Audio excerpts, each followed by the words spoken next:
Hello, everybody. How is everybody doing? How was everybody's week? What's going on wherever you may be?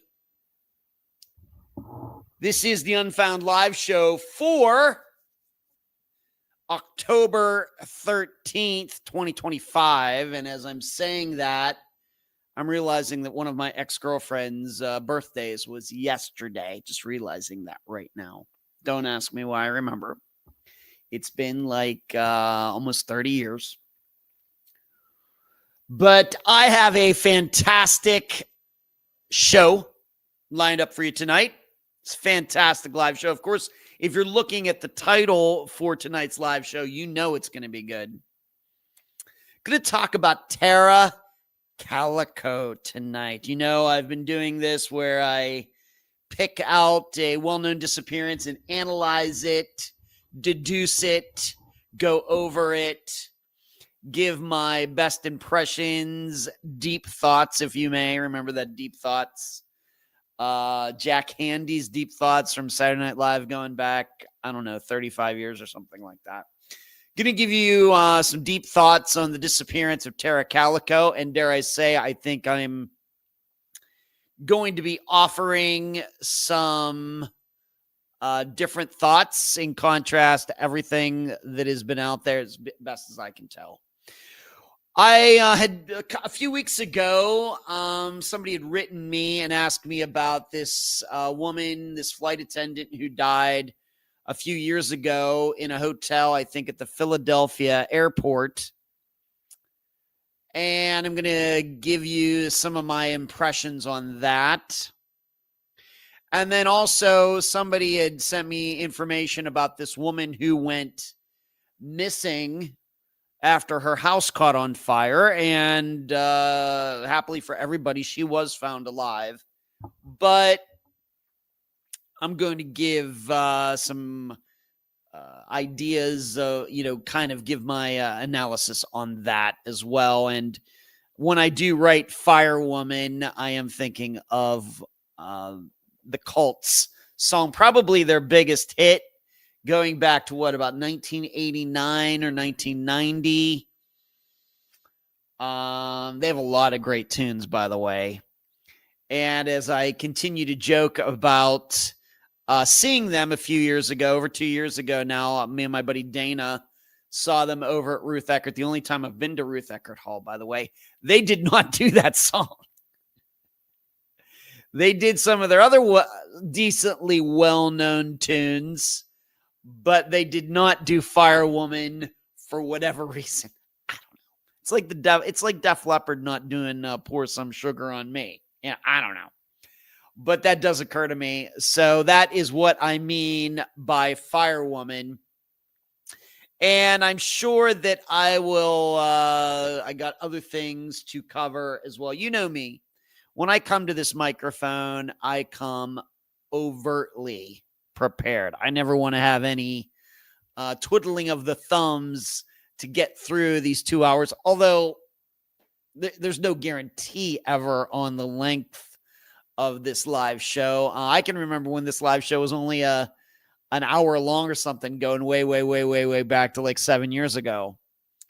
But 2 hours has pretty much been the norm for at least the last 5 years or something. That just seems to be a good length of time.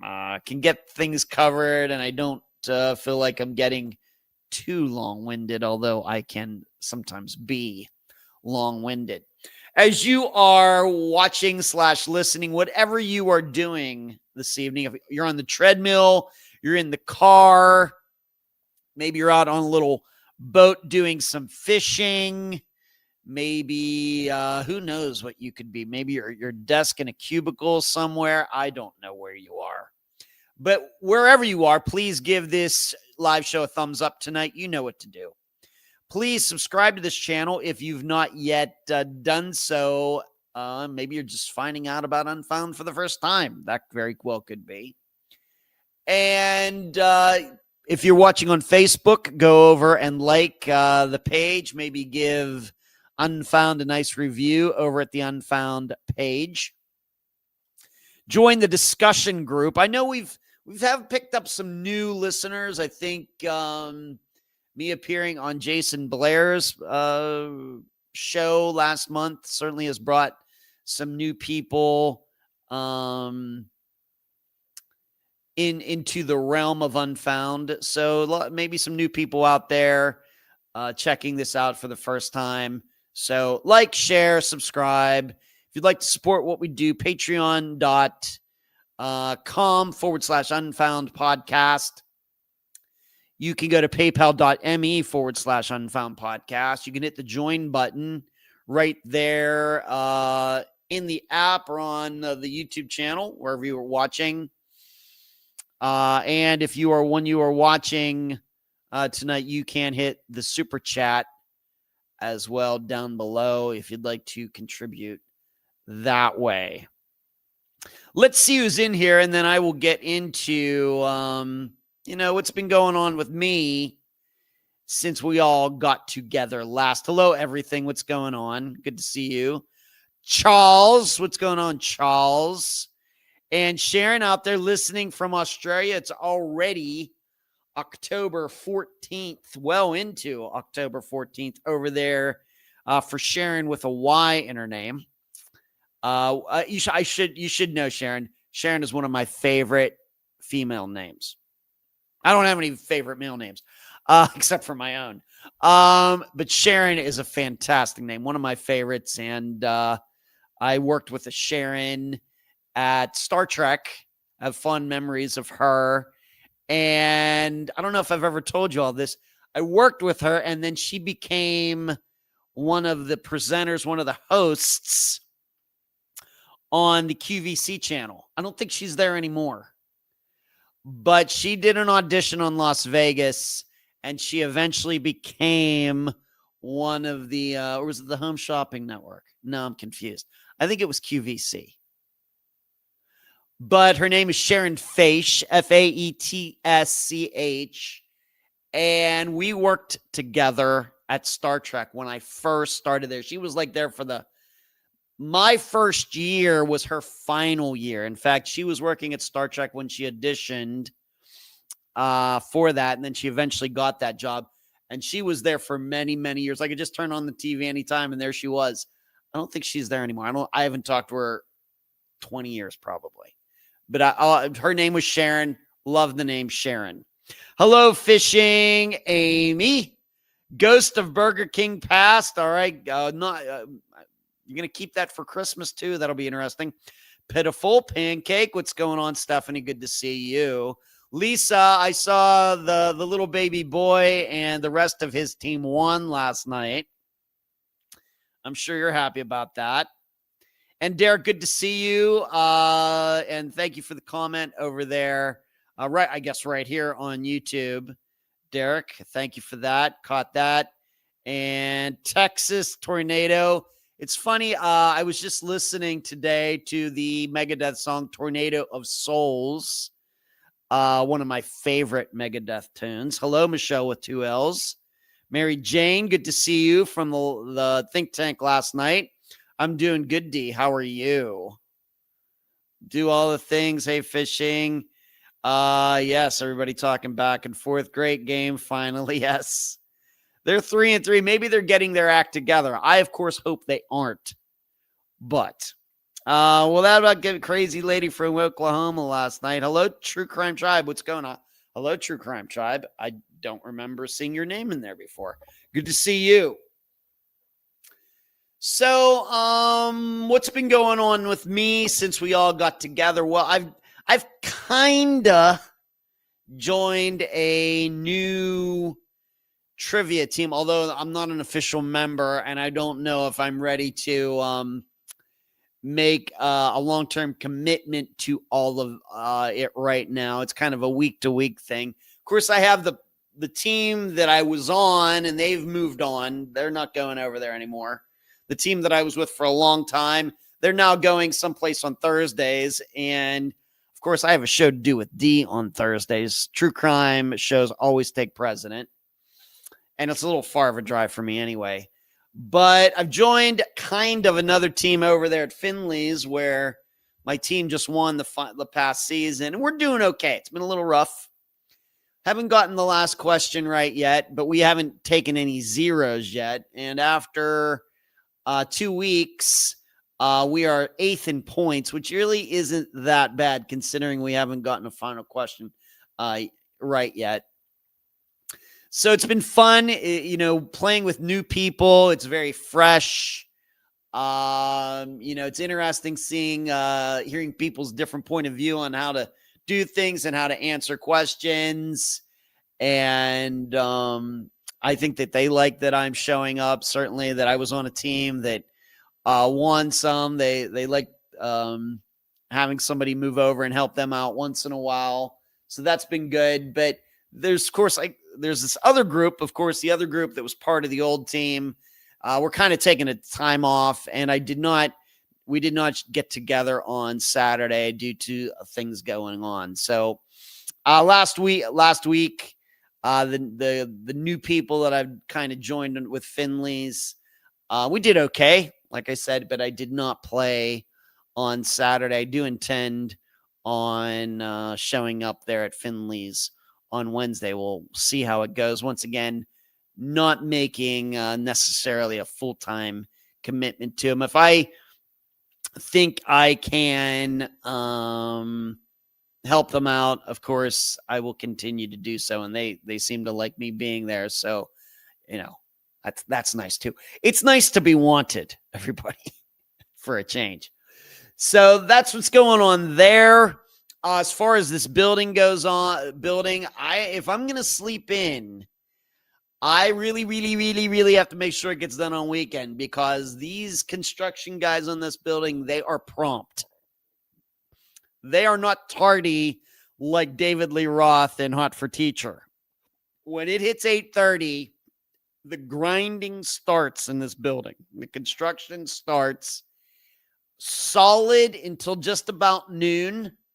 They take off an hour for lunch, and then they're right back at it until 4:30, 5 o'clock. And it is loud. It is noticeably loud. Now, when I had my singing lesson last Friday, my teacher online, Jacqueline, she could not hear it. She said maybe something way, way, way in the background.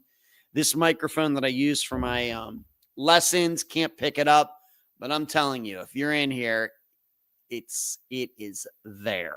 And so when I've been doing work here over on the couch, since this all started, if I have the TV on, I'm actually have headphones on listening to the TV because my TV has Bluetooth capability. I have headphones that have Bluetooth capability.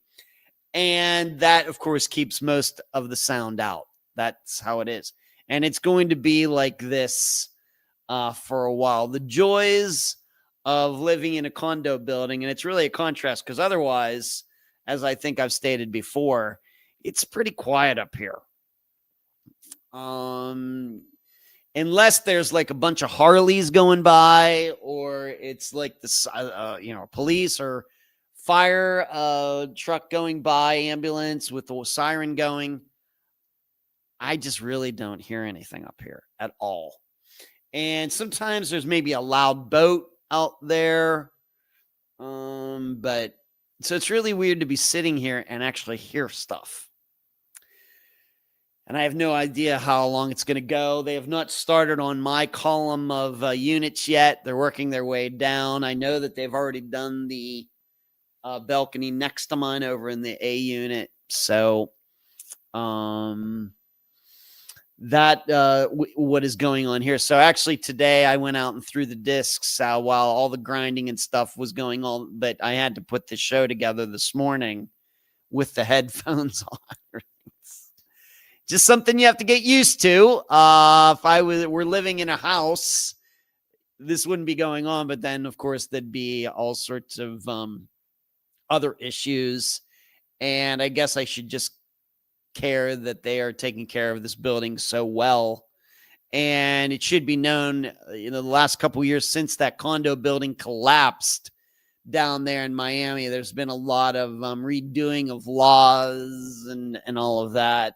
So I'm guessing this must have something to do with that. But as far as I can tell, this building is in fantastic shape. When I see some of the pictures and video that were taken of that building before it collapsed, my building's nothing like that. And this building and that building was down there was only like a couple years older.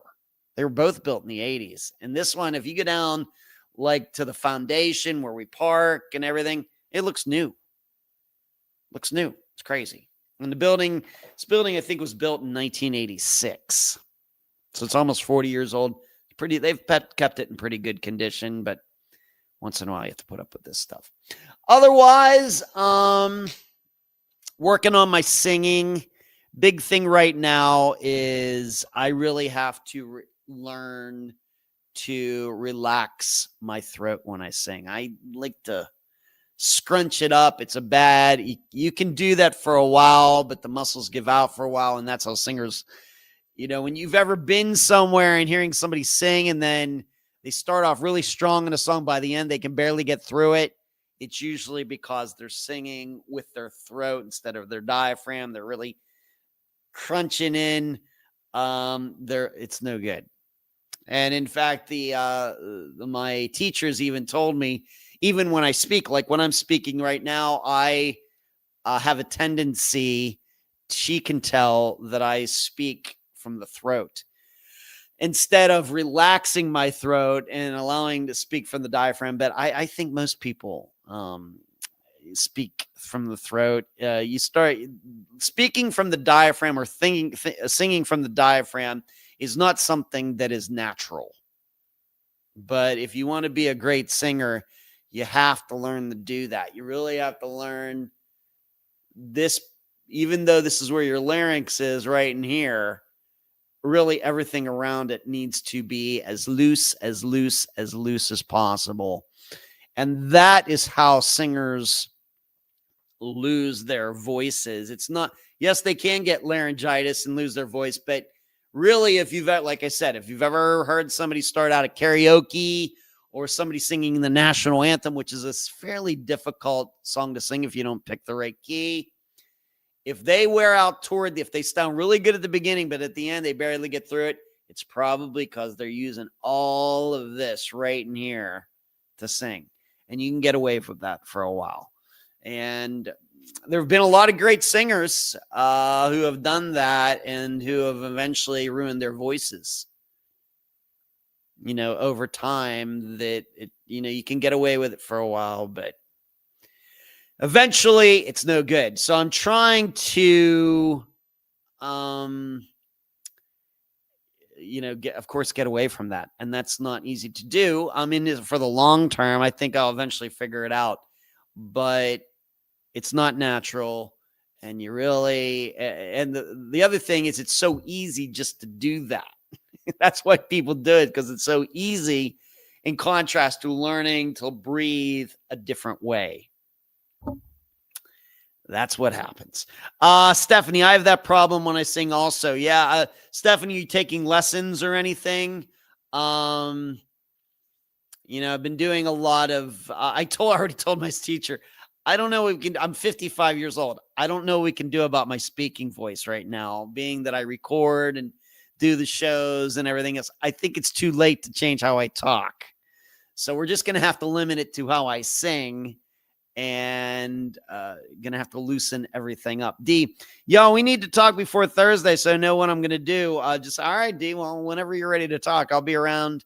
You know how to reach me, D. You know how to get my attention on Messenger.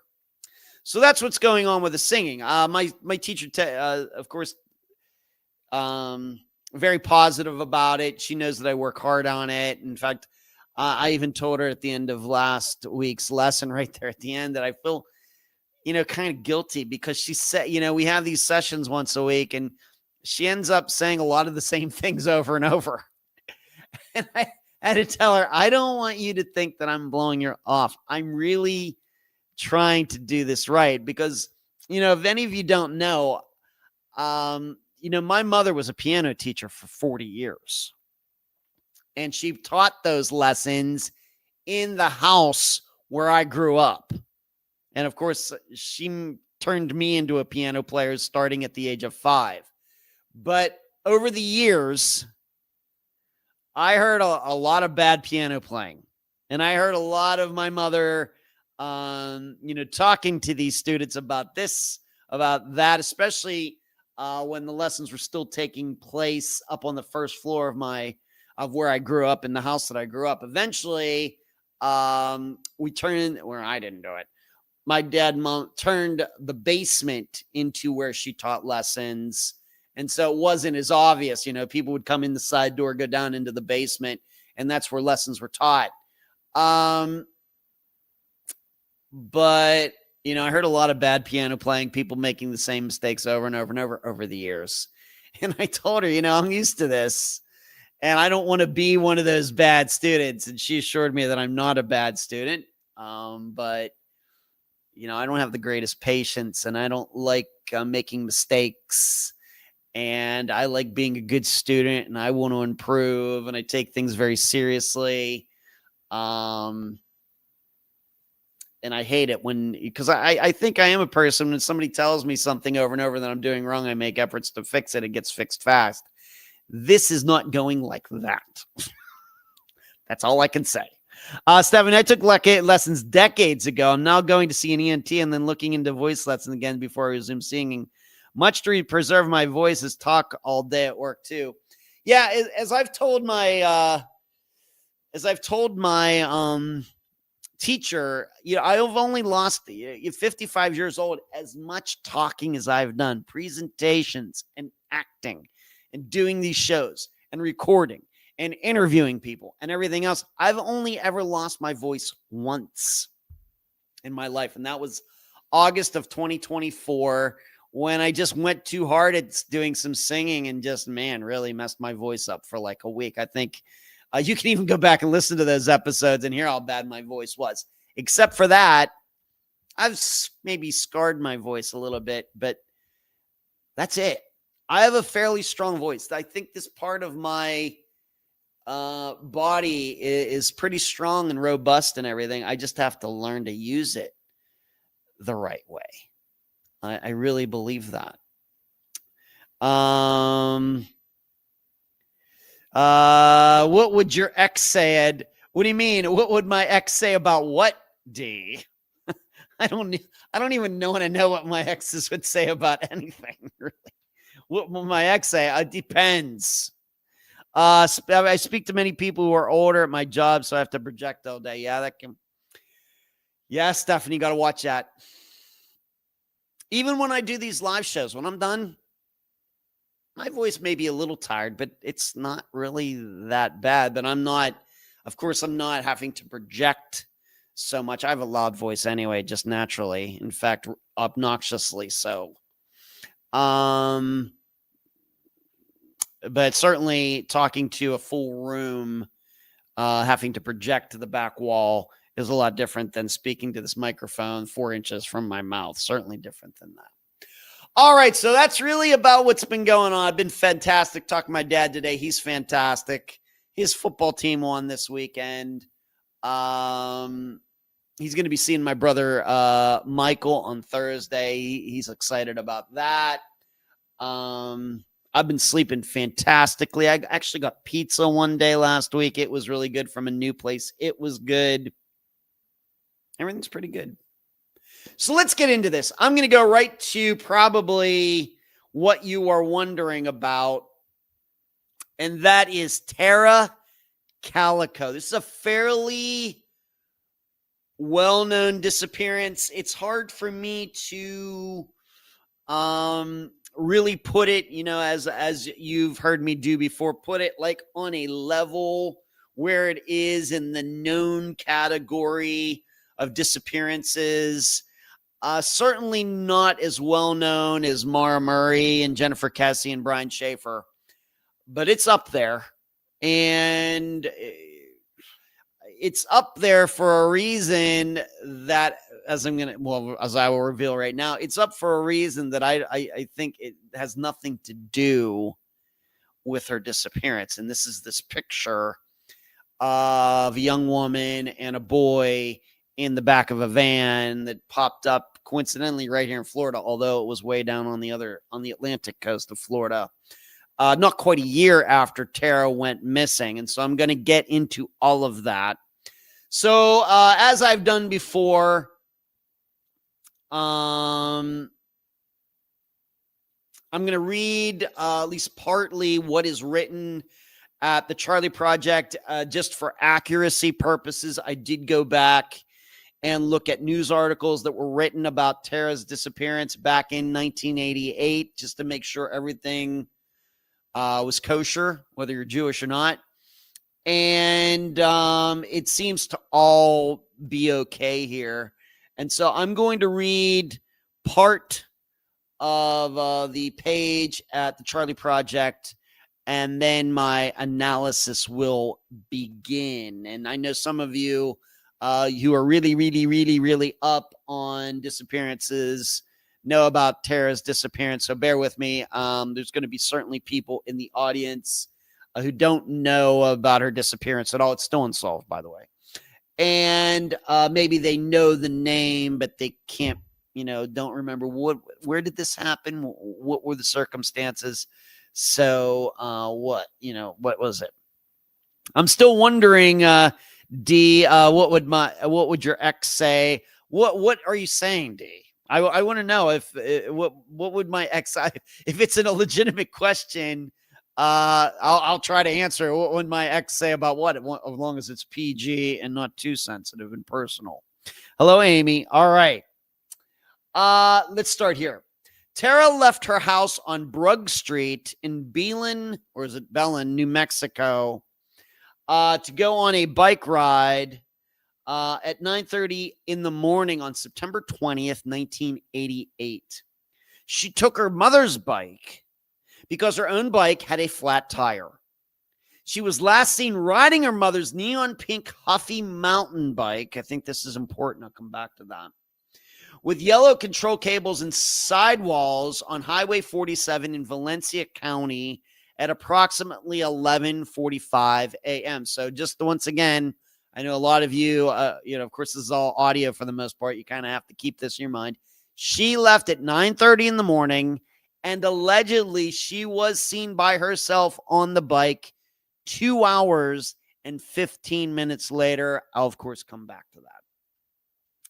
That location and where she was last seen is approximately 2 miles from her home. She was never seen again. Calico biked the route daily during her routine 36-mile ride. Witnesses saw a dirty white or light gray colored 1953 Ford pickup truck with a white handmade shell following Calico during her ride. It is not known if the truck is connected to her presumed abduction. She was apparently unaware of the truck's presence. Her mother's bike has never been located, so not only is Tara still missing all these years later, the bike has never been found. A photo of the bike is posted with the case summary. Foul play is suspected in Calico's disappearance. Tara is described as an efficient, I think this is, once again, disappearances are about people, not circumstances. This is very important. Calico is described as an efficient, independent person who liked to make lists scheduling her days. She enjoys running. On the day she vanished, she was concerned about staying on schedule and asked her mother Patty to come get her if she were not home by noon. So once again, I want to remind all of you, seemingly she went on this bike ride every day, and she left at 9:30. She told her mother, I really need to be home by noon. And the reason was that I did not include here is that at 12:30 that day, she was supposed to be getting together with her boyfriend, whose name was not mentioned, to play tennis. And then after that, she was supposed to go to one of her jobs at 4 or 4:30. My understanding is she might have even had more than one job. She was 19. She was out of high school. She was taking college classes. Of course, I think this was the beginning of her sophomore year in college, going somewhere locally, so commuting. And but she had a job to go to later. So the plan for the day is go biking at 9:30, get home by noon, go meet her boyfriend to play tennis, and then she was supposed to be going to work. And of course, she never returned from this bike ride. And no, I'm not of the opinion that, well, she really didn't go and there was something happened at home. I do not believe that. I also want to make clear, I do not believe that she got home and something happened there. That's all crazy. It's crazy, crazy, crazy. Just like thinking that Tom Brown made it home and his family did something to him or covered up. Crazy. So something happened on that bike ride. Now, what you also need to understand is over the years, a lot of ideas been thrown out there, a lot of cops talking in New Mexico, in that county. Oh, we're going to charge these people. Oh, we think that these some guys were joking around and hit her by accident and covered the whole thing up. You can go read. It's quite extensive. All of the rumors and things that police have pursued over the years. In fact, well into the 21st century, even to within the past 5 years. A lot of claims and promises and somebody's going to be charged and everything. None of it has ever happened. None of it. Zero. All right. This is very important to keep in mind. Some additional things. So let's go to this picture. This is probably, if you know about Tara's disappearance, you probably know about it for this reason. What ended up happening the next year so she disappears in September of 88. And then in June of 1989, so right after I graduated high school, somebody in a parking lot, I think it might have been for a grocery store or something like that, came out and found a picture on the ground. And it's a picture of a young woman, unclear on her age, but certainly young. Not when I say young, 11, but certainly could be 18 or 19. Maybe in her 20s, but certainly in that age between 17 and 21, 22, my opinion. But I don't have any kids, so I'm not the greatest at that. In addition, this girl is in the picture. Her mouth is taped over with black masking tape or duct tape or something. And there is a little boy in the background. The boy is significantly younger than the young woman. And this picture was taken inside a white van. And the person who found this picture claimed that when, I don't know if it was he or she, got out of her car, that van was parked right next to it. And then when she comes out, the van's gone, picture's on the ground. She picks the picture up. Oh my gosh, it's this little boy with his mouth taped over. And they're seemingly in the back of the van that was just there. And it's important to note, although you can see their faces, their hands cannot be seen. It seems that their hands might be taped behind them, but you can't tell. There's no way to tell that. And it does look to be covers and pillows in the picture. And it seems as though somebody was living out of that van. That's what you would be able to deduce from it. I don't think you might be able to tell that. And they could tell due to you can kind of see the handle of, it was like a sliding, you know how, some vans, cargo vans have sliding doors. It was a sliding door. You could see kind of the handle. And because of that, they could kind of determine it was a Dodge van, I think, of a particular year, but that was about it. There was a book by V.C. Andrews in the picture. I think it might have been Flowers in the Attic. And where this is all going is when this picture was found, of course, it was turned into police. Oh, my goodness. There were a lot of people who saw it and thought that the young woman in the picture was Tara. In addition, some people thought that the little boy in the picture, like I said, significantly younger than the young woman. And once again, as you're listening to this, you can do a Google search and find the picture. It's out there. It's not private. that the boy was a kid. His name was Michael Henley, who went missing while going out into the woods with his family. And at the time when this picture was found, he was still missing. He went missing in 1988 from New Mexico, just like Tara did. Within a few months, one right there, either a little before or a little after. And the thinking at the time in 89, hey, that's Tara. Hey, that's this Michael. Their disappearances are connected. Well, the problem with that is that a few years after this picture was found here, it was like St. Port Lucie, that his remains were found not far from where he was last seen with his family. He was a little boy, seemingly wandered off and got lost and died in the elements, and they have proven that it is he.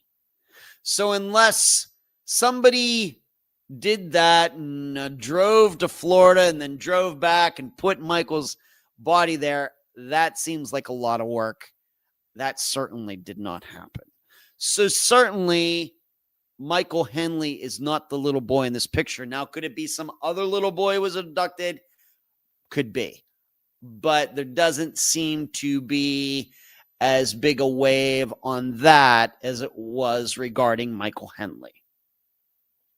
Now, if you ask me, the young woman in the picture is not Tara. And I say this in the nicest way possible. Seen pictures of Tara. Certainly not, she was 19 at the time. Certainly not an unattractive young woman.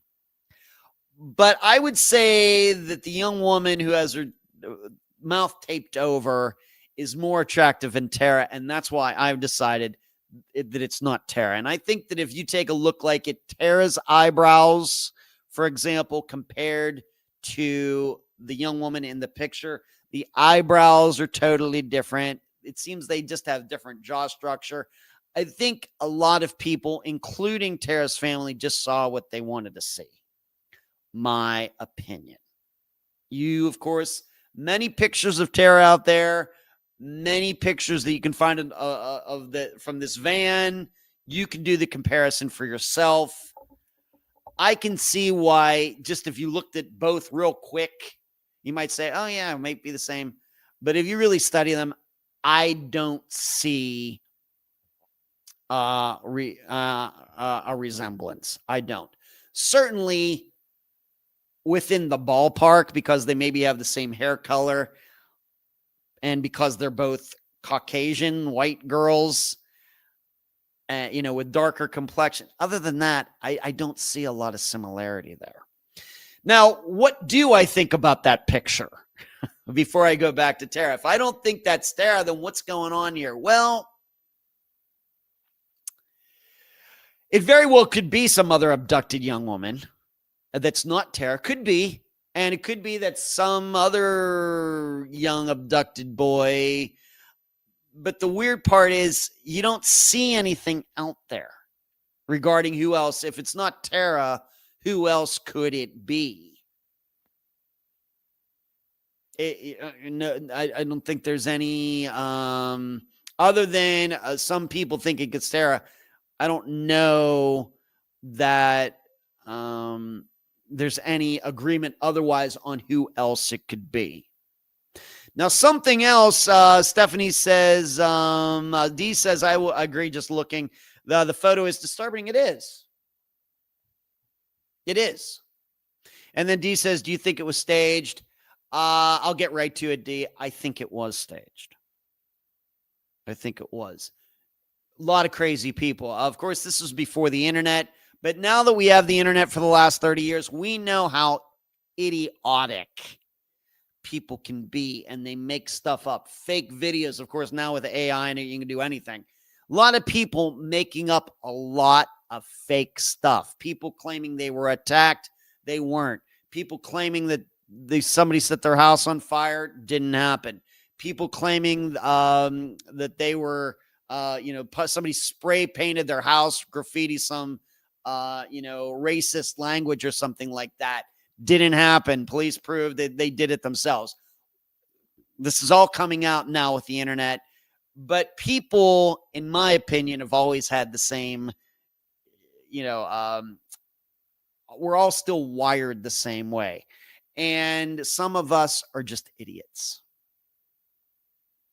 I would also say, in looking at the picture, that it's mighty risky if some guy, let's say, or a group, whoever, kidnapped this young woman and this boy.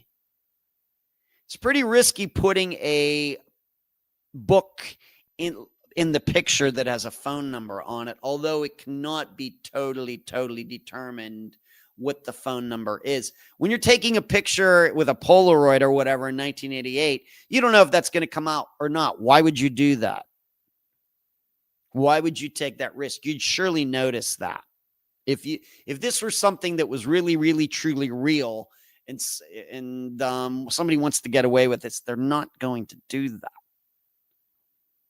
So that's something else you have to keep in mind. I would also say that for two, a young boy and a teenage girl, for being abducted, they sure are tan. So if they were abducted, it must have just happened, like within the last few days.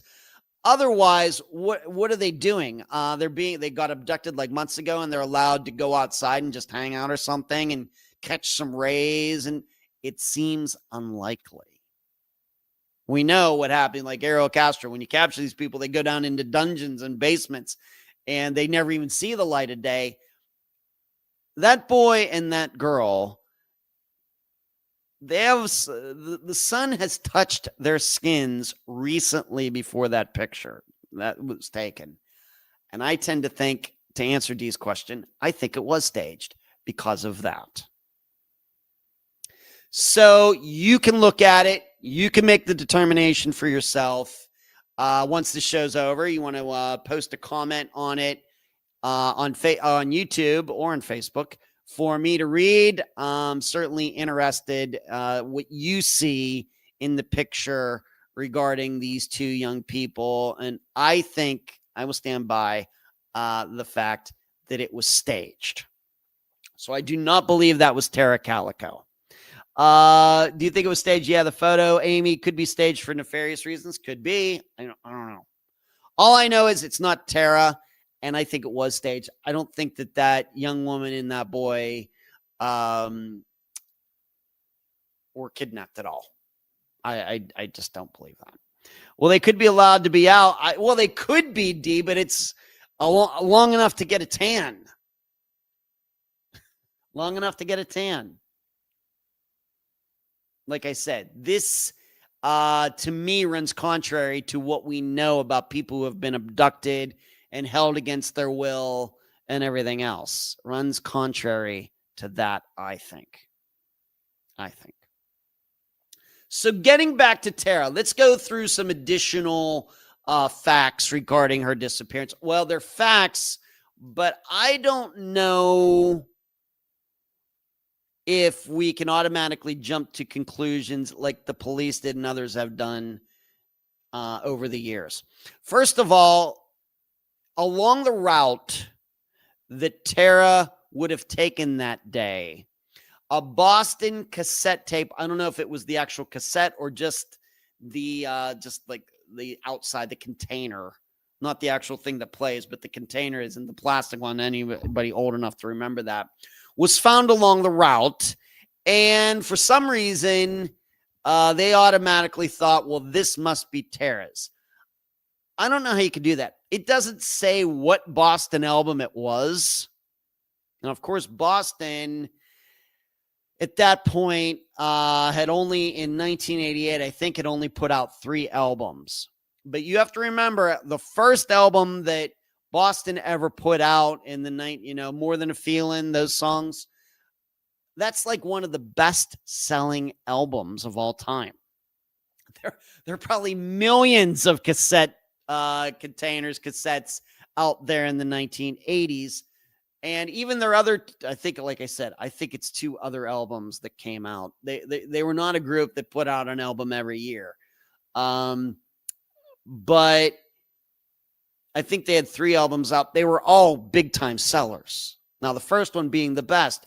So it could have been anybody's Boston cassette out there.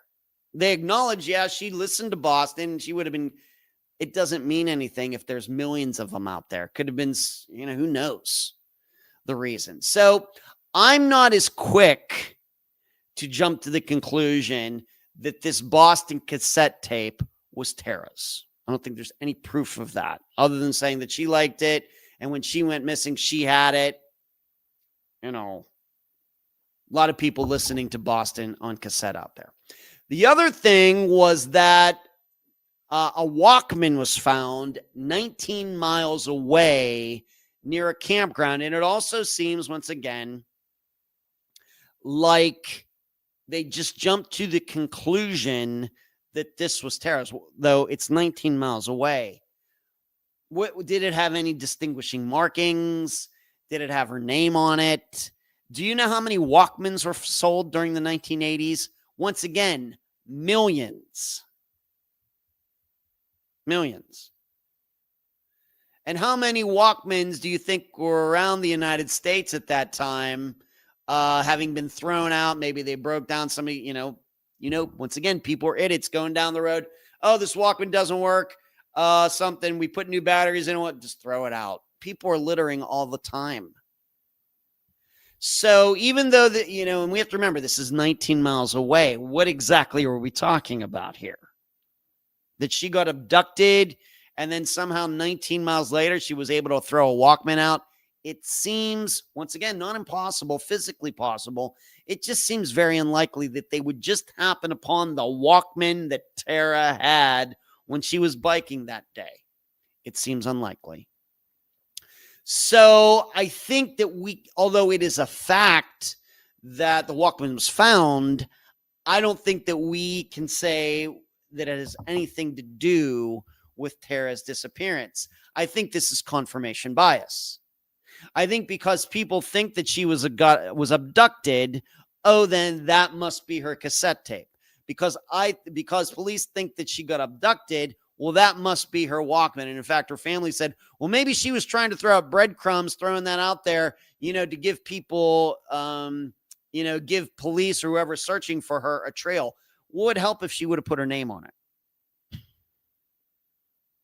This is all confirmation bias. Doesn't mean it's not true, but there's no reason to believe it's true. And when it comes to her family, it's just wishful thinking.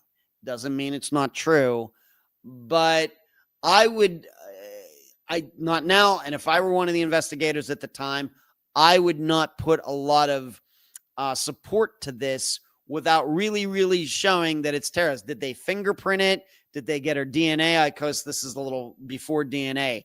Did they get her fingerprints off of it? Doesn't say. It's just, they just take for granted it's hers. No, I don't think there's any proof of that. I've not seen anything that said they fingerprinted it and it's hers. It just says, well, because she had a Walkman, it just must be hers. So there's that. And I do have the question, how far can something be found away from a missing person's last location and still thought to be his or hers? If that Walkman would have been found 100 miles away, do you still jump to the conclusion that it's Tara's? Now, if they fingerprinted it, really, really proved that it was hers, okay, then I'm wrong. I didn't see that in all the stuff that I read for today. You'd think that would be out there. I didn't see it. All right. So now that we have those things out of the way, once again regarding the searches, I want to go to this. Given that she is described, once again, Calico is described as an efficient, independent person who liked to make lists scheduling her days. She enjoys running.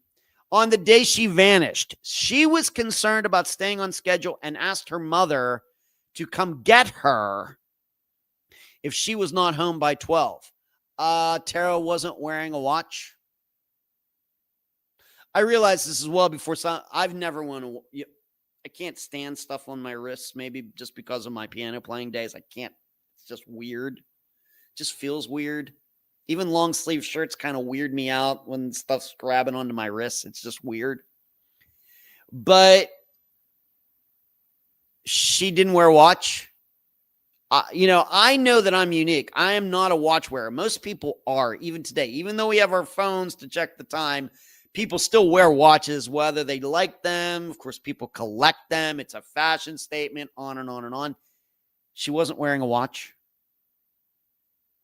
If she really, really wanted to be home by noon for this one time, she couldn't take a watch with her, and she was going to, I would say, inconvenience her mother to go find her on this 35-mile bike ride.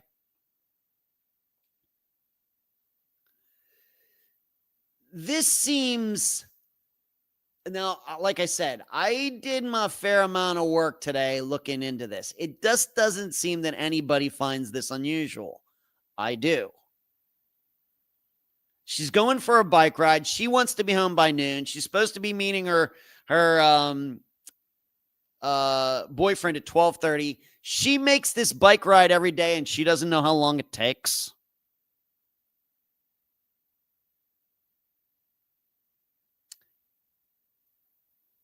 I'd want to really, really, really know a lot more about this bike ride.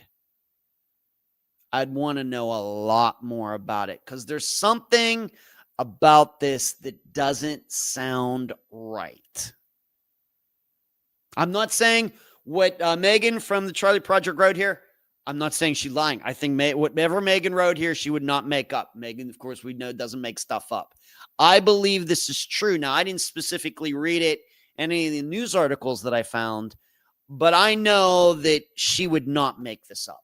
This is out there somewhere. Maybe it's not on a news article, but maybe some of the coverage that's been done over the years or something. It's out there somewhere. It's just something about that seems weird to me. Even me, back in the 1980s, I've never really been a bunch of a bike rider. But if I know that I had to be home by noon or something, and I was leaving at 9:30 and I was doing so, I think I would have an idea of how long it took me to do something. In fact, on that particular day, given if I was a person who was riding a bike 36 miles a day, working out or whatever else, whatever the reason, and I knew that I needed to be home by noon, you know what I'd do? I'd think I'd cut my ride short. I think I can do that for one day. Okay, maybe we don't do 36 miles today. Maybe we only do 26 miles. Instead, she told her mother to come find her. Okay. To me, that doesn't sound like a very efficient, independent person who makes scheduling, her days and everything else, a very conscientious person to me. Once again, disappearances are about people, not circumstances. So there's that. I want you to think long and hard about that point of that.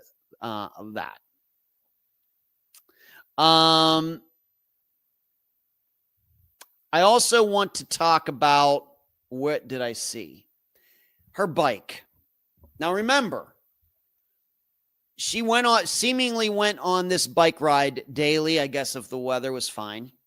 But she was not riding her bike that day. She was riding her mother's bike because her bike had a flat tire. Now I'm going to ask you a question. Once again, this is the way I think. She was going to be meeting her boyfriend at 12:30 anyway. And she had 3 hours from 9:30 to 12:30. She couldn't just take the day off to get that tire fixed. I mean, when was it going to get fixed? Was she just going to ride her mother's bike forever? And she, once again, if she's conscientious, she's a 19-year-old. She can surely drive a car. She can take probably some bike shops that could fix it for in 15 minutes. But instead, she decides to take her mother's bike instead and go on a 36-mile ride. In addition, she went on, and I'm not a bike guy. I actually looked this up today. I looked up Huffy mountain bikes from the 1980s. Now, they didn't call them mountain bikes. But what I found were something more along the lines of what we might call an all-terrain bike. Not, one of these 10 speeds or 12, 20 speeds that they use the Tour de France. And on the other end, it's not one of these BMX bikes that they do those dirt bike competitions, leaping or trick bikes or anything. It's kind of somewhere in between that. But what's clear to me is this is not a road bike. This is not a bike. You can ride it on the road, but it's really not meant for the road. And she decided she was going to get on that bike for 36 miles. And if you're wondering, I did the calculations. To be able to do 36 miles in 2.5 hours, that's 14. She needs to average 14 miles an hour. Not slow, not fast, I guess somewhere in between, but this isn't her bike. It's not a bike that's really meant for road pavement like that. The tires are probably a little thicker, which means it's harder to pedal. Ask me how I know, because I have a bike with big tires on it so you can ride it on the beach. But I'll take it out in the pavement, way harder to pedal than, people flying by me on their, their little bikes with the little tires. So I have, if you're getting the idea that I have a suspicion about this bike ride, you're right. If you're reading between the lines. And I also put on top of that, all right, so she's going to go bike riding for 2.5 hours, then go play tennis with her boyfriend. I realize she's 19, and I sure as heck, I guess, had more energy when I was 19 than I do now. Who doesn't? But being that she was going to be getting exercise later with her boyfriend, she couldn't take this day to just go get her bike fixed.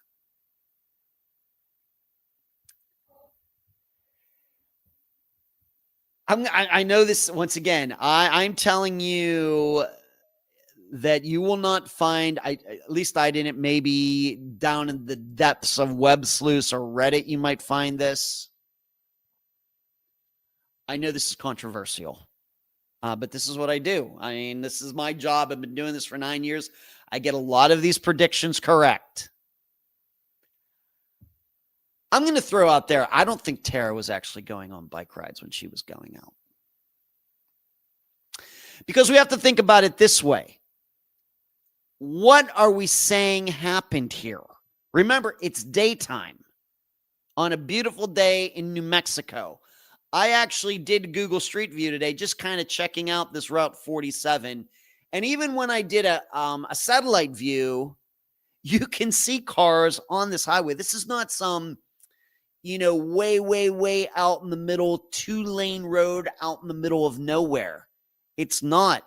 It's kind of a major road in the area. So what are we talking about? Somebody hit her and nobody saw it. Somebody abducted her and nobody saw it. Not only abducted her, but got the bike too. Somebody was following her and didn't see this. Now, I realize we have a situation like Paige Rankowski, but people did see her on the side of the road. They didn't see her being taken or whatever happened there, but they did see her on the side of the road with somebody. With Tara, all we have are these vague stories. She was being followed by a Ford pickup truck or this or that or whatever else, but somebody knocked her off the road and got her and her bike, and nobody drove by and noticed any of it in daylight on Route 47. It seems unlikely. This is much different. Do women get abducted? Yes. Do people did Sherry Papini fake getting abducted? Yes. But do women, for example, do they get abducted? Do they get attacked when they go jogging? Yes, it happens.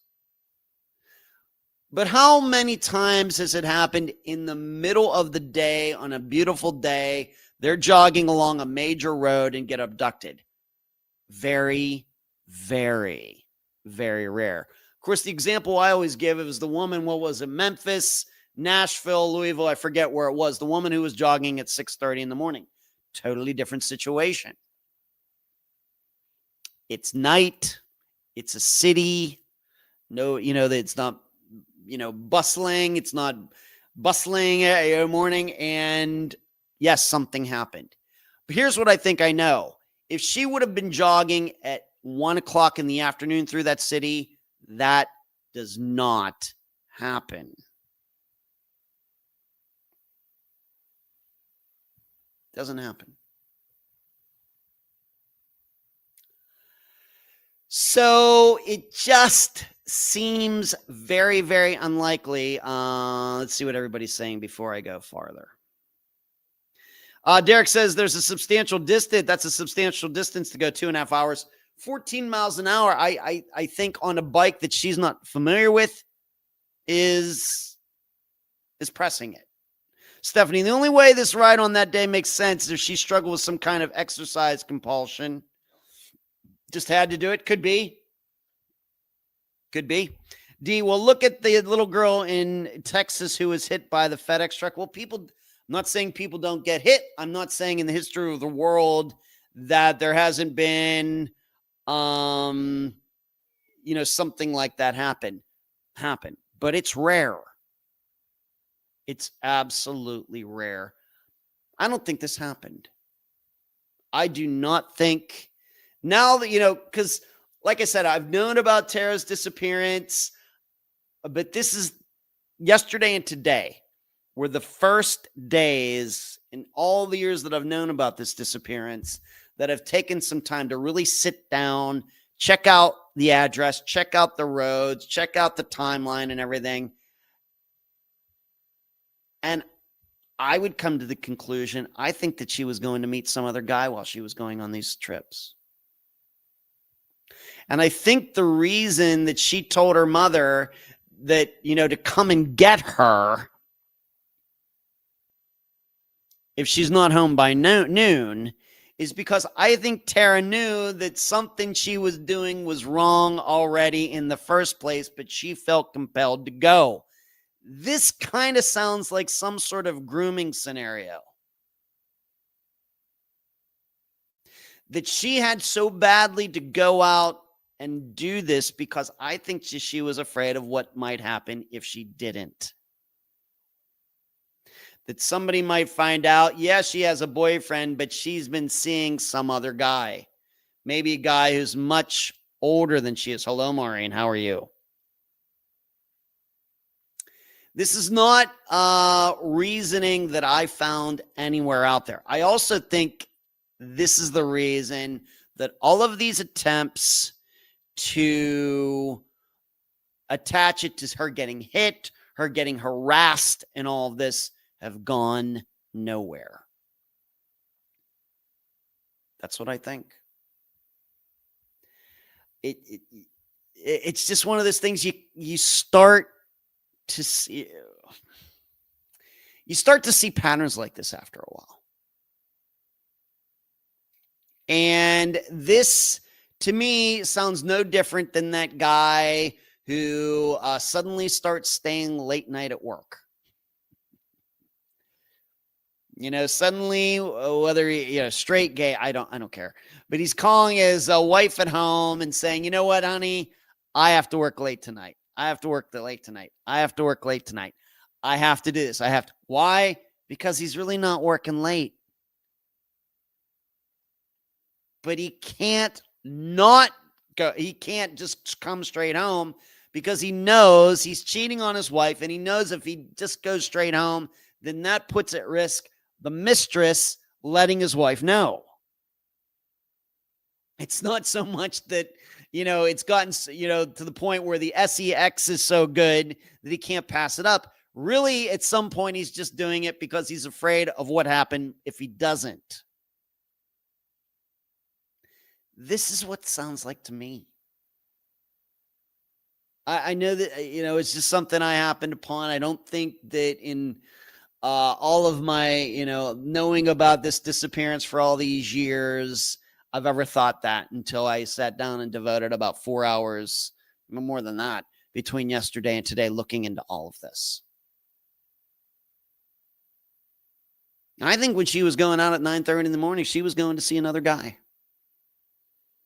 And then she'd come home and just carry on with her day. And I mean, this is why, if I were looking into this, if her family, I think her parents are dead, but if her siblings, whoever, were to contact me and say, Ed, would like to talk to you about Tara's disappearance, the first thing I would do is ask them what they know about these bike rides, what exactly the route was, when did she start doing them, how often was she doing them, was she really obsessed, was she kind of a fitness freak, did she ever complain about, don't take this wrong way, soreness after these bike rides, were her calves sore, were her hamstrings sore, did anybody ever report seeing her on the bike and waving to her, and on and on and on. I'd need to know everything about these bike rides, because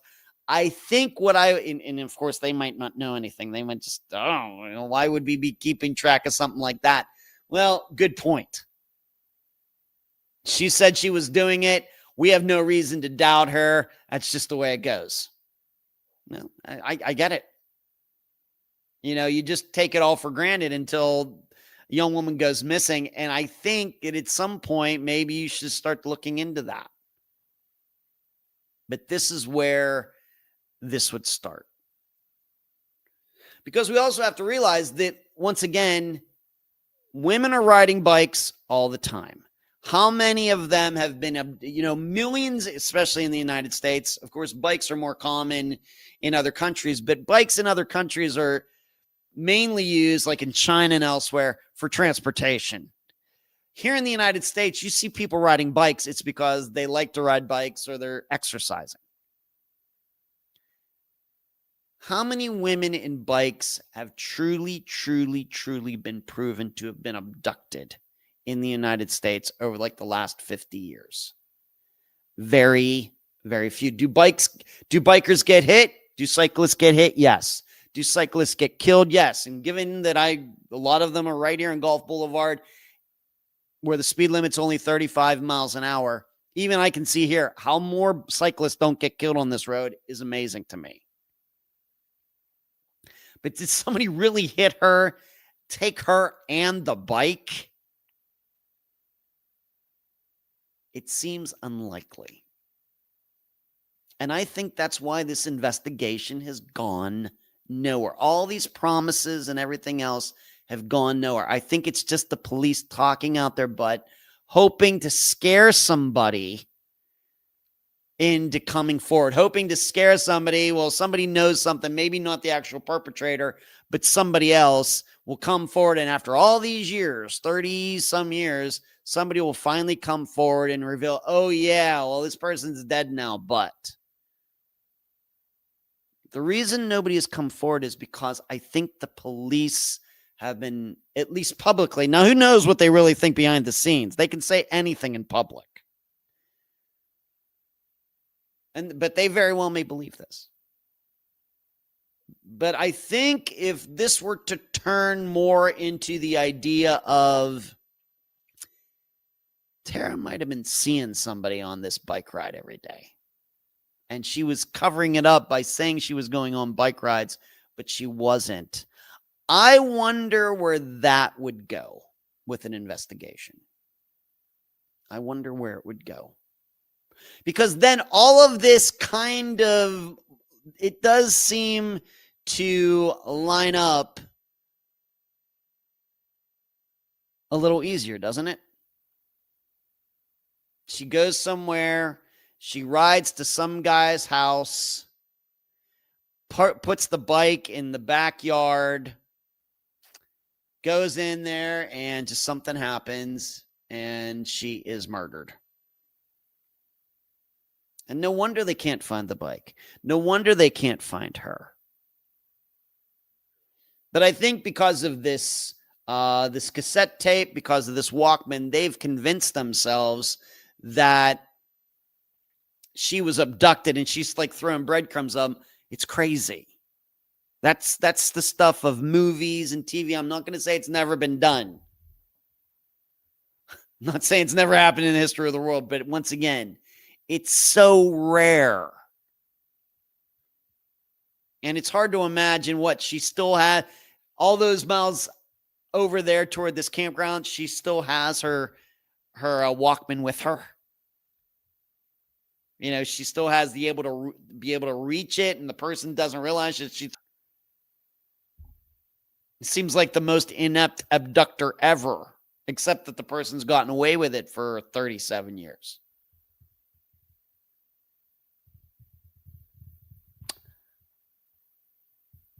I think Tara went missing is because she had two men in her life.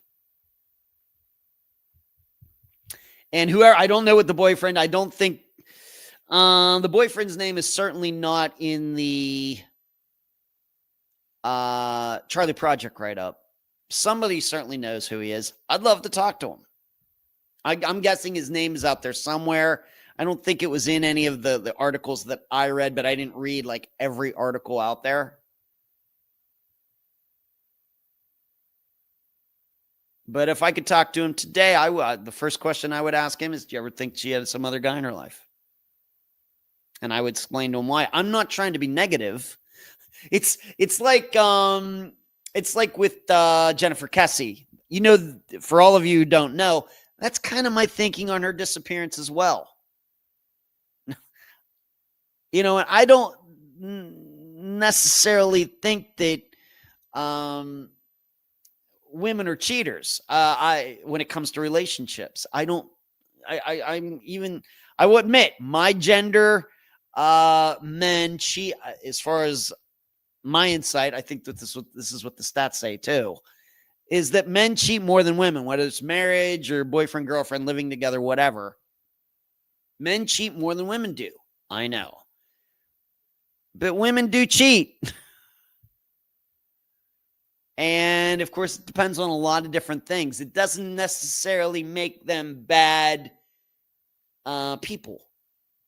And in fact, I can tell you there was a woman that I knew in Las Vegas who was like a sister to me, who ended up getting married. And as far as I know, has been faithful to her husband. She's been married for many, many years, has kids, everything else. It seems like she has a great life right now. I saw her juggle 3 guys at one time. Of course, I didn't say anything to any of them.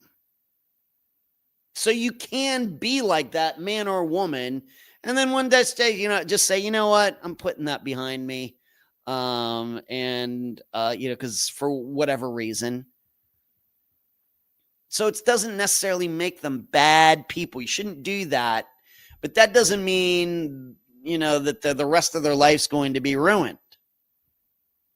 So I'm not trying to.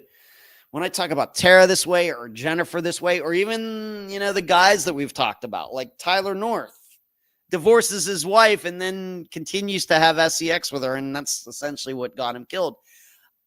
He didn't deserve that. He shouldn't have been doing what he was doing, but certainly it didn't deserve that. So that's where I am with Tara Calico. I want to know everything in the world that there is to know about these bike rides. And then if I were to talk to the man in her life at the time, I'd want to know that, did you ever suspect she had some other guy in her life? Did something change? And over the years, have you ever reflected back on this and said, you know what? There is something about those bike rides that seems weird to me now that I'm adult and I've lived a few years, and maybe this guy has kids now and everything. Maybe he looks at this all in a different way because, like I said, that my attitude toward human nature is that there aren't many people who haven't dated two people at one time. There aren't too many people. Now, if you met your high school love and got married right out of high school, and you've been married all these years and been loyal and never cheated all these years, fantastic. Very, very, very, very happy for you. But I think for most people, when it comes to playing the field forever long, juggle 1 or 2 or 10 people at one time, because you just never know which one's going to work out. Maybe none of them are going to work out. And I don't hold it against anybody who does that. Michelle says, love that song. What song are you talking about, Michelle? You'll have to remind me. Interesting. I guess having a secret relationship does come with sort of consideration. Something happens and people don't know where to look, right? I also just think if this were something getting hit, they never found any they found a cassette tape, they found a Walkman. They didn't find any pieces of a bike, a wheel, a pedal, handlebars. She did have other things with her. It's hard to understand. So that's where I am with Tara Calico. I don't know if that stuns you, surprises you, being all of you who know about her. About her disappearance and ever considered that. But I ask you, if you've known about it, take some time, go back and go to the Charlie Project, go to newspapers.com, go to websites, go to Reddit even, and see if my reasoning seems reasonable to you. And of course, leave me a comment here on YouTube in the comments section. I will respond if, of course, I think it's insightful. If you have any questions you'd like to ask me about this, because it's still unsolved. 37 years later, disappearance still unsolved. Maureen asked me, Ed, are you aware that Washington State has declared Oakley Carlson deceased? They want to charge her parents with causing her disappearance finally. Maureen, I'm going to have to admit, I don't know anything about that. So, I don't know. Not ringing a bell right at this moment, Maureen. So, Tara Calico. Remember, the number one cause of disappearances are relationships. All right, let's move on to the flight attendant death.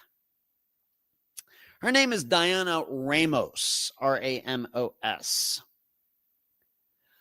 A woman who was found dead in a Philadelphia hotel room on Monday, this happened a couple years ago, 2023, I believe, with a sock in her mouth, has been identified as Diana Ramos, the Philadelphia Police Department announced Thursday. Ramos, 66 years old, an American Airlines flight attendant, was found by housekeepers on Monday evening at a Marriott hotel at the Philly airport. So, a lot of these airports have a hotel connected right there. The Tampa airport, of course, does. She was supposed to check out of the hotel 2 days before she was discovered. The death was considered suspicious by authorities from the beginning and was being investigated as a potential homicide. Police found no weapons at the scene and no arrests have been made.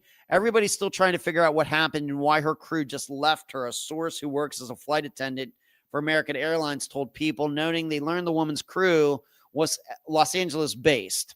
A lot of moving parts and questions right now, the person added, very sad. Prior to the identification of Ramos as a victim, American Airlines issued a statement to People magazine. We are devastated by this news. Our thoughts are with the family and colleagues. We're doing everything we can to assure all affected have the support they need during this difficult time. We will continue to cooperate fully with local law enforcement in their investigation, the statement said. So what do I think about this? Like I said, I had somebody within the last few weeks ask me about this. Do I know about it? I had heard about it just in passing, but given that I don't do deaths of, incidents like this, it was just something I, in passing, really did not analyze it at all. And so what do I think about this? I did read that this was a hotel where people had cards, and it seems that Diana had only left and came back to her room once. So meaning the door was only open twice.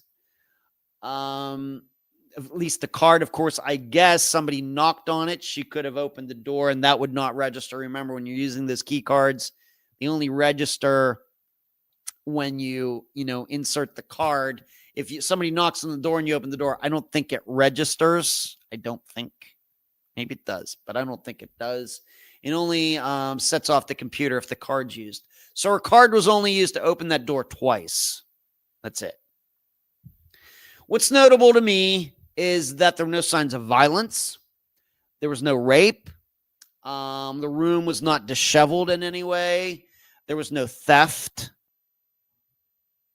So what are we talking about here? Do I find it weird that the crew that she was working with, American Airlines, just kind of left it there? Yeah, but I don't know what that means. I mean, what are they saying? All these people took part and covered up her death? Crazy. Do I think that somebody could have gone and knocked on her door when she didn't show up? Yes. But is that their job? Maybe it is. Did they try calling a room? I don't know. Does it sound like they didn't care that much about her? Maybe it does. But I don't know necessarily what that has to do with Diana's death. Maybe what it shows, once again, I have no reason to believe this is just, if we're going to look for a reason that a bunch of people, a group of people, of course, would have two pilots and, I don't know, let's say 5 flight attendants on a plane. So we have 6 people, let's say 2 pilots and 4 flight attendants show up for a flight, and there's supposed to be 7 of them, and there's only 6 of them. Surely there's at least one reasonable person in that group that would have tried to track her down. Now, why didn't that happen? Well, I might guess, what kind of reputation did Diana have? This is the first thing that I would be looking at. That, how did she get along with her coworkers? What kind of flight attendant was she? It would seem to me, if there really was no effort to see where she was, and also on top of that, there was no effort to let anybody know at American Airlines that she didn't show up for a shift, that tells me something about the attitude that her coworkers had toward her. And probably what it means is, most likely, is that she was maybe not the greatest employee, and maybe they weren't surprised when she didn't show up. There are bad flight attendants too. It's like that joke that Jerry Seinfeld has told. I've heard it. I don't know if he told it on his show, but maybe stand up or whatever. There are bad doctors too. There are doctors who become doctors that didn't do well in medical school, but they still became doctors. Not every doctor in the world graduated at the top of his or her class. Remember that. So it's the same way with accountants and engineers and everybody else, every other profession out there. This can happen with flight attendants too. There are just some flight attendants who maybe don't get there on time. Maybe they're lazy. Maybe they're this. Maybe they're that. Once again, I've not read any of this about Diana at all. All I'm doing is looking for a reason why her fellow employees would leave her in Philadelphia. My guess is probably that she had been late for flights before. Maybe the flights got delayed because of her. And this group of people thought, you know what? We're finally going to teach her a lesson. We don't need her on this flight. She's stuck here. She can figure out how to get back to LA. That would not surprise me. So what exactly was going on here? Well, I think we might have to be open to the idea. What about the hotel if she didn't check out for 2 days late? I don't, once again, Maureen, good point. Maybe they didn't know she didn't check out, Maureen. Maybe the hotel's not that busy. They just thought, well, she just checked out and we'll get to the room when we want. And maybe, they have those little signs. Maybe there was a little sign out there saying, do not disturb. And the cleaning person just went to the next one. I don't know how hotels work. I agree with you. It's something that's an interesting point. But it very well may just be they didn't go and do anything to that room because they just weren't busy enough and didn't have to worry about it. It's like when you leave a hotel room, when you stay in a hotel room, you don't know when that room's going to be cleaned after you leave. It may take them several days. It's up to, what schedule they have, how busy they are. Do they need every room for whatever's going on? If they don't, then it wouldn't surprise me that some rooms don't get cleaned for days. I mean, that still have to have the right number of flight attendants on the flight. They need 5. I couldn't have 4. Well, we just don't know, Maureen. I don't know anything about being a flight attendant. Maybe you do. Maybe that's just figured we'll cover for her. It's no different than a restaurant. Waitress is supposed to show up. She doesn't show up. We'll just have to do it with less. The service is just going to be a little slower today. Could be the same thing. Hello, Marcy. How are you? I just don't think that this, what do I think happened here? Did she commit suicide? Could it be that she knew that she was late for a flight and she found out that they took off without her and she committed suicide by overdosing or something? Certainly could have been. But I will tell you, when I hear about somebody with there's no signs of violence and everything. There's no rape, no bruises, no violence, no twisting of arms, no scratches or anything on the body. I might be open to the idea, was she having some sort of seizures? And she put that in her mouth. Of course, we know when people have an epileptic seizure, you curl down, you can destroy your teeth. That's how remember the jaw is the most powerful muscle in the body. If you forgot, that's a good trivia question. She could have put that in there because she was having a seizure and the seizure killed her. My guess is that even we have to remember this is 2 years ago. An autopsy was surely done. The family knows why she died. They're just not publicizing it. They know. The family surely knows at this point, 2 years later, how she died. And it was not by foul play. All this stuff, and even so, even you don't find any stories about it. Now, a lot of stories at the time, well, it's kind of suspicious that something's going on here. And I think there was, going back some years, I think there was a thing where a flight attendant did get murdered or something at a hotel, maybe in Texas or something. But this is not that. My guess is that, the family's all in the media. How could they do this? How could they do this? How could they do this? And then the autopsy came back 2 months later and said, oh, she died of this. She had an epileptic seizure. She had a heart attack. She overdosed.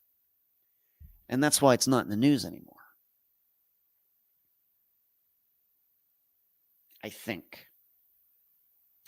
So that is my opinion. I just don't see anything, the reason to be any suspicious on this. Not that she was old, but she was 66. Granted, still about 12 years short of how long the average woman lives in the United States, but people were, dying all the time, from sudden illnesses and heart attacks many years before the average. So I just don't see anything here to be concerned about. I just don't see it. So that is my insight into the death of Diana Ramos.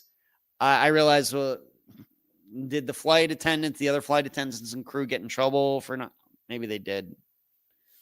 I just think that if we knew more about Diana, if we knew about her coworkers' opinions of her, my guess is we would not be surprised why they left her behind and didn't do anything. Pretty sure. I mean, come on. We've all had that job working with a bunch of people where one person doesn't quite carry the load that everybody else does. And you're kind of like, well, if that person didn't show up for work, that might just make it easier on the rest of us. We've all been there. Hate to say it, but we've all been there. All right. What else? The fire woman. Her name is Brittany Gard, Gard.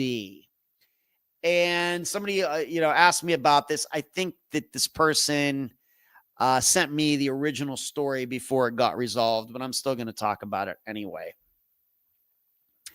The Putnam County Sheriff's Office is seeking the public's help locating a missing Bainbridge woman who has not been seen since before her home suspiciously caught fire. Brittany Gard, 46 years old, was last seen just before 9:30 p.m. September 30th. Investigators say a day later, a 911 caller reported seeing smoke coming from Gard's home around 7:40 p.m. After extinguishing the flames, firefighters searched the home but could not locate anyone inside. And I think that at this point, this is when the person sent me the story. So we'll just look at it. I'll just look at it. And you should know, not to ruin it for everybody, Brittany was found alive, thankfully. But let's just pretend that we all don't know that, and I will pretend I don't know that. How would I be looking at this disappearance? First thing I'd want to know is, well, how badly did the house get burned? Are there any pictures? Of course, we've covered some disappearance of burned items over the years. Of course, Dorianne Myers, her house was burned. Bernard Rustness and his wife, their house was burned. Dorianne Myers' car ended up being burned.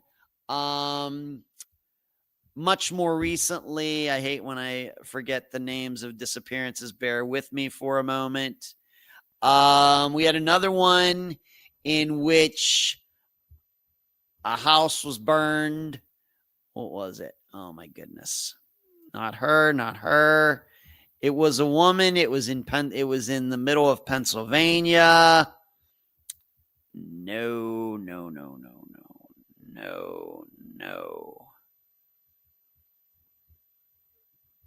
I know somebody's going to post it in the.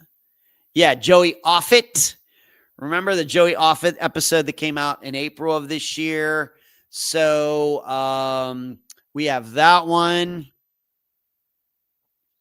So we have some experience in this area. Of course, we also have Laura Bible and Ashley Freeman, too. So I'd want to know, how bad was the fire? Did it burn just a little part of the house? Did it burn all the house? Did it gut it? What did it do? I also want to know, does anybody have any idea how it started? Was it started in, does it look like somebody went through the entire house, gasoline in every room and lighting it up, or was it just in one particular area? Also want to know how long it took. How long did the fire last when the firefighters got there? How long did they think the fire had been going before they got there to try to put it out? This is all trying to determine, was this an accident? Was it on purpose?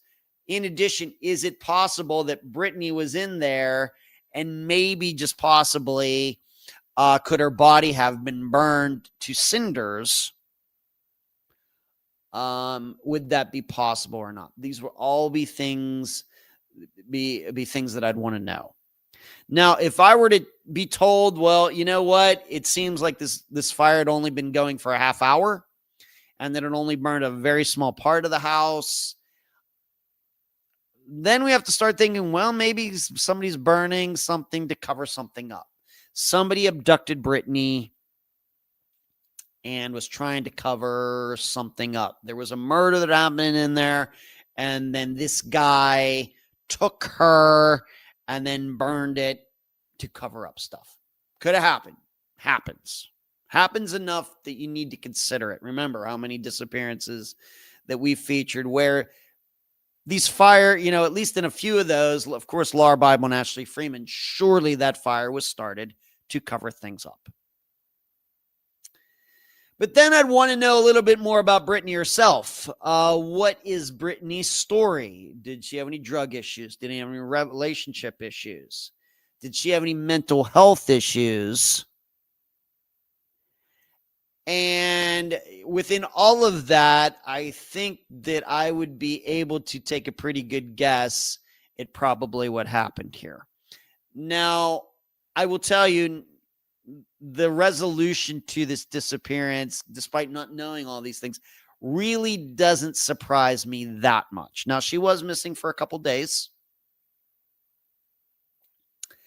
but it is certainly true that she started that fire for whatever reason. And I think that if we were to hear more about Brittany, like I said, my guess is we're going to hear that maybe she had been struggling with some things, struggling with mental health issues, drug issues, maybe a combination of things, and maybe had a manic episode, whatever else, started this fire and ran off. So this resolution doesn't surprise me that much. Now, are a lot of people setting their own homes on fire on purpose and running off into the woods to disappear? I don't think that that's something that's very common. Do people burn their own houses down and not disappear? Maybe for insurance reasons, burning a business down or whatever else. Yeah, that's happening all the time. But something with a disappearance in which the person burned the house down, trying to make it look like they disappeared within the house or something, I don't know. Even when I look at the disappearances that have been on Unfound, of course, with Laura Bible and Ashley Freeman, we know what happened there. Bernard Rustis and Peggy McKay, his wife, I tend to believe that there was some accidental fire that started in the house that started in the basement. They went down to put it out. They got overcome by the fumes. The fire continued to burn. They got all burned up, and it killed their son as well. That's, of course, the guest, Joe Kistner, thinks there was foul play. Fine by me.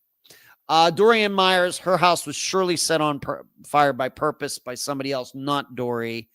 And certainly she did not set her car on fire 80 miles away either. And I think I have an idea who did that. Joey Offit. She's still missing. This disappearance a while ago. If you'll remember, her car was eventually found in the apartment complex where she used to live. I'm inclined to think that there was some sort of foul play there as well, and her house was burned down because of that.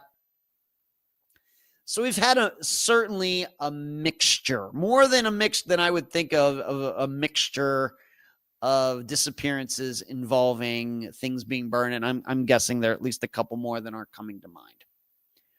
But just given what I've read here about Brittany, I'm not surprised of the resolution, and I'm certainly happy that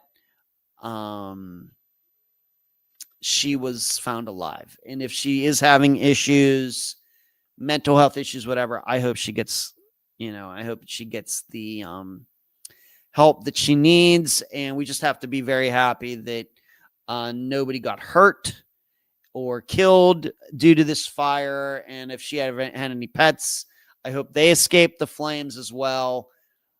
This is probably the best resolution we could hope for in this particular instance. We know a lot of these often go a different direction. People having, if it was some sort of mental health issue, and that's kind of where I'm leaning right now, although I have no facts to support that. We know a lot of times these people could run off never to be seen again. So, Brittany, whatever you're going through, girl, I hope you get your help that I think you probably need. Wow, really? Hello, yeah, Marcy. D, oh wow, you have to get a smoker for your wings. Oh my God, sorry, was just thinking. D with the random thoughts tonight. I saw your pictures, D. I've been talking about getting a smoker. I don't know. I live in a condo building, D, and I can't use my balcony right now. So I don't know what the rules are in this building regarding smokers, D. I'd like to try it, but I think my recipe that's now on YouTube is always going to be number one. TD says we have 2 in Oklahoma here that are lady who went missing and her house was burned. Yeah, okay. Hello, Marcy. Marcy, have you ever worked with the police? Have they ever reached out to you to get your opinion? You have the same insight as an FBI profile, but in a missing persons world. Just a random question. Yes. Even though I don't have many guests who are police officers, although I think the next disappearance we're going to feature on Unfound, although I'm not sure it's going to happen this Friday, is going to be a police officer. Pretty sure. These things can change in a moment. But Marcy, I have over the years given recordings of interviews that I've done to the police. Police have contacted me. They found out that an interview that I did, and they've requested it, and I've sent it to them as quickly as possible. Not a lot, a little bit, a few.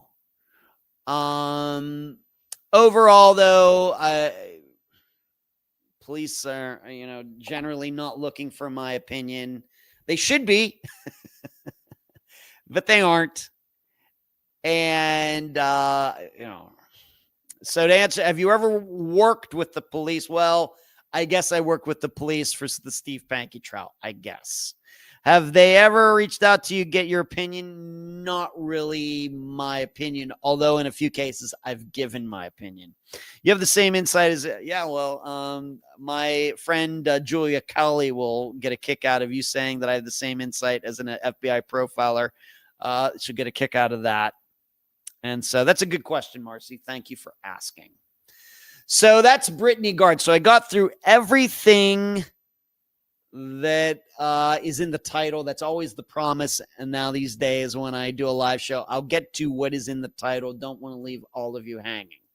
So what else do I want to discuss? Well, I have to discuss this. Human remains have been found near Gearing, Nebraska, Gering.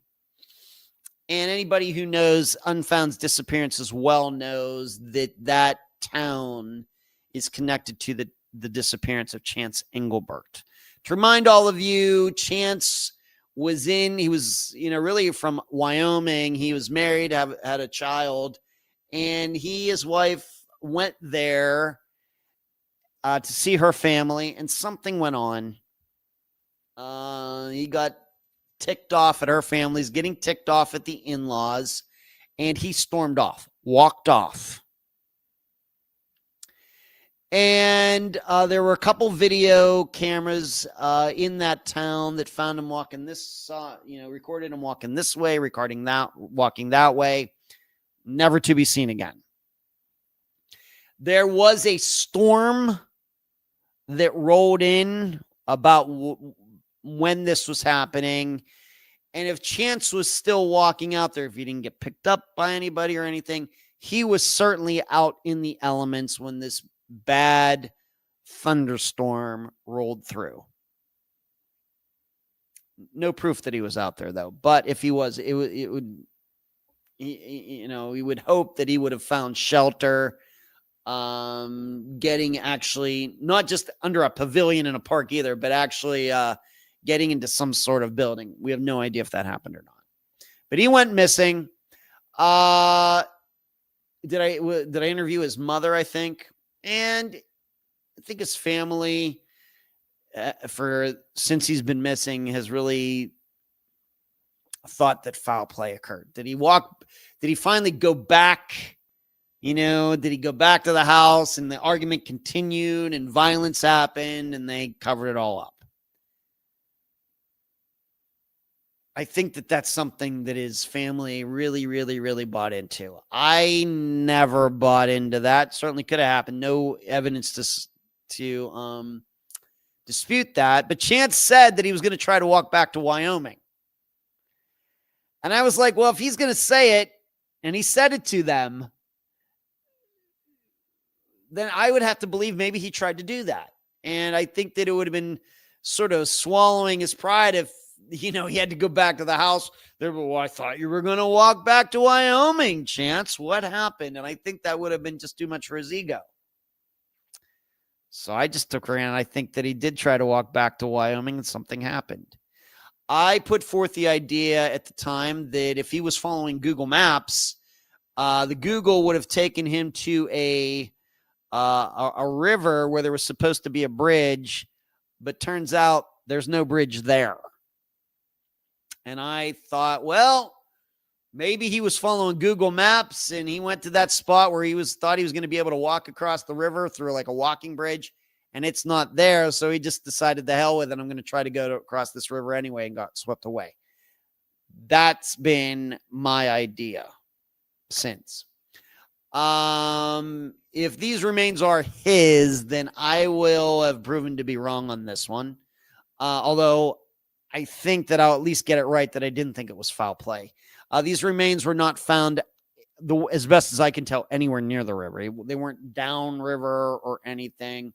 They're, in fact, it seems to be on the west side of town. But is it actually Chance? Hard to say. They're going to do DNA. I think that we will know. We'll eventually know if it's him or not. Well, now, if it's not Chance, then we may not know for a while who it actually is. But so many times, we've had this happen a few times where remains are found and we're thinking, oh, it's this unfound disappearance. That one doesn't end up being. On the other hand, of course, we had not long ago, Shanna Boydo's remains were found. So I don't know what to think. Very well could be his remains, but I will not be surprised at all if they aren't. When you come across remains like that, a skeleton is a skeleton. The person could have gone missing 5 years ago. The person could have gone missing 500 years ago. And in fact, remembers a few years ago, there were remains found some miles away from where Mara Murray disappeared, and they thought, this is it. This is Mara. This is Mara. It turns out that it was some guy, some male skeleton from like colonial times or something. So, remember our country has some history, and, there were many, many people who lived on this land before we all came along. So just keep that in mind. I don't know whether I'm supposed to hope that's Chance or not. I'm guessing his family wants answers, but do they really, really want it to be Chance? I can't get in their shoes to really say that. As I've always said, these kind of situations are bittersweet. Let me see here. I was not going to say anything, D, but I was also going to ask if you wanted to talk about this case Thursday or trivia. Yeah, let's talk about Chance on Thursday, D. Sure. It's you're part of the country. It's not technically your state, but yeah, if you want to talk about that on Thursday, we can do that, D. I'd like to hear what you have to say about it. What you want to say. Lisa, I think about Chance all the time. Such a mystery. Derek, I'd like to hear your take on James Martin Roberto's disappearance from Boone. I don't think you've covered that one. I have not. The 10-year anniversary is coming up. Maybe put that on the agenda, Derek, if you could remind me for next week. This will especially be interesting because Boone, North Carolina is where Appalachian State University is, or it's near there or something. And my best friend's son goes to school there. So that might prove to be interesting, Derek, but you may have to remind me on that. But sure, I could do that for next week. No problem. Moving on. I started reading this book. Let me get these for a moment. Hold on.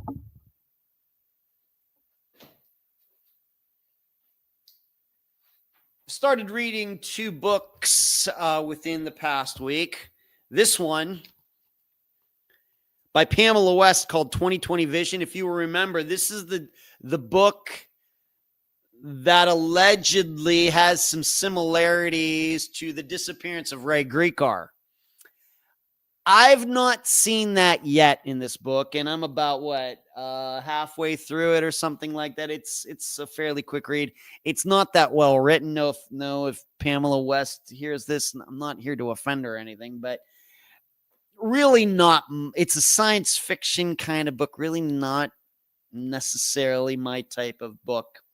But I will tell you this, the murder that happens I'm not blowing. If anybody wants I got this for like used $5 on Amazon or something if you want to get it. But like I said, somebody told me that there's something that goes on in this book that's kind of like Ray's disappearance. I've not seen that yet. What I have seen, though, is the murder that happens in this book at the beginning is very, very, very, in fact, to the point that I know this author ripped it off. It's very much like the 1969 murder of Betsy Aardsma on the campus of Penn State University in State College, Pennsylvania. Absolutely. Absolutely. Betsy Aardsma was in the library at Penn State, and, some fellow students heard like a scuffle or something like that. And then somebody came running past and pointing back behind him and saying, hey, this woman over here needs help. Something happened. And they went, and it wasn't, the paramedics showed up. It wasn't until later that they figured out that Betsy Aardsma had been stabbed. She'd been stabbed once, right to the heart. That's all it took. One stabbing. And that is exactly what happens in this book at the beginning. But this woman, it doesn't happen in 1969. It happens in 1995. This book was written in 1990, so it's like a futuristic type of thing. But the murder happens in 95, and the woman gets stabbed in a music room at a college. Same thing. So Pamela West is surely using the murder, it's still unsolved murder, by the way. It's on Wikipedia if you want to check it out. Is using that murder as a template for what goes on in this book. This is a murder that was unsolved, and in the future, they're trying to go back into the past, kind of like time travel, not quite, to solve it. And so we know Ray went missing from State College.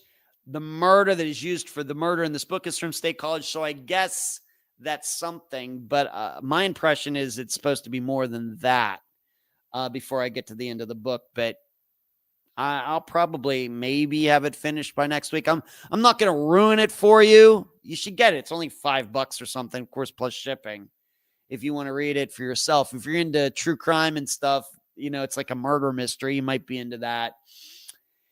It gets a little weird.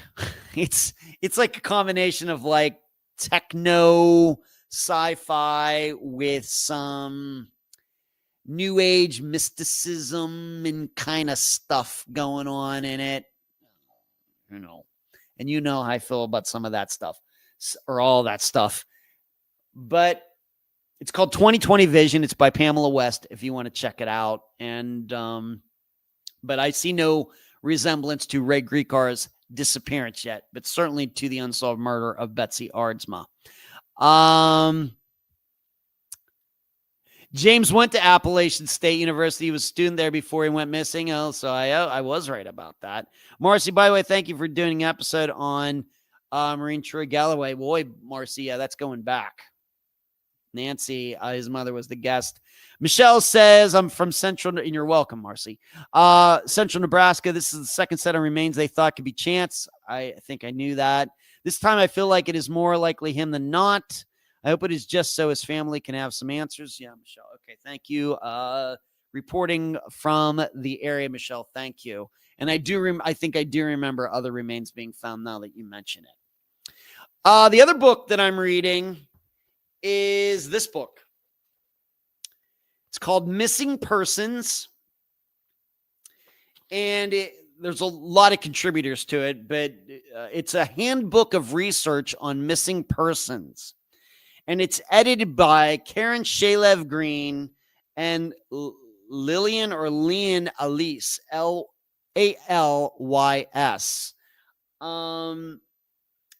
If you remember Karen Shalev Green, I mentioned her last Monday when I talked about asking ChatGPT, who are the international experts on disappearances. Her name came up, and I went to her website, and I found that she had a book that she was responsible for, and this is it. I started reading this. This is a read. This book, $50. Yes, really. But I'm reading it, and it's studies done in the United Kingdom. So the United Kingdom is Wales, Northern Ireland, Scotland, and England. Disappearance studies that have been done over there and turned into this book. So this is like a textbook. This is not an easy read like 2020 Vision is. It's not an easy read like the Unfound books were. This is a real textbook with all sorts of sightings and footnotes. I mean, look at that.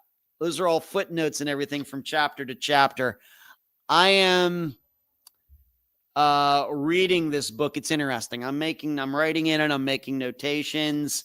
But just so you know, some of the chapters: missing children, missing adults, investigation of a missing persons case, families of missing persons. But within each, like in the missing children part, it's children missing from care, hidden links going missing as an indicator of child sexual exploitation, child abduction, unaccompanied asylum-seeking children and trafficked children, geography of missing children. So we get to missing adults. It's internationality and missing adults, mental health issues in missing adults, missing people with dementia, contributing new and traditional responses, missing adults, asylum seekers, and human trafficking.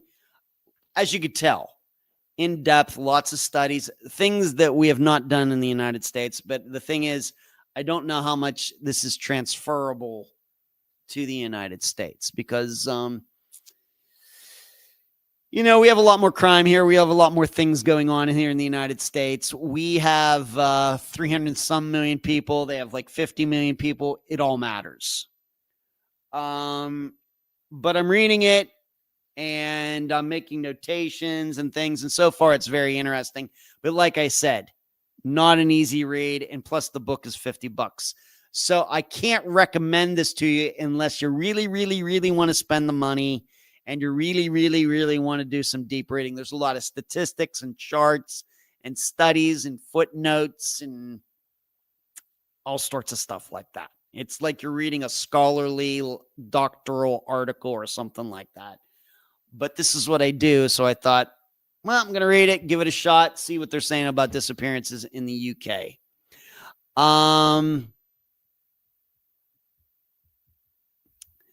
What is everybody saying here? Thank you, Marcy. I've never read an Anne Rice book, Marcy, ever. Never, not once. D says, I guess I need to remember to ask you the name and text messages. Okay. Marcy, thank you. You're very generous, Marcy. Thank you for contributing through Super Chat tonight. Thank you so much. You're very generous. Thank you. D says, I would like to read on the missing kids. Like I said, D, it's not your usual type of missing persons book.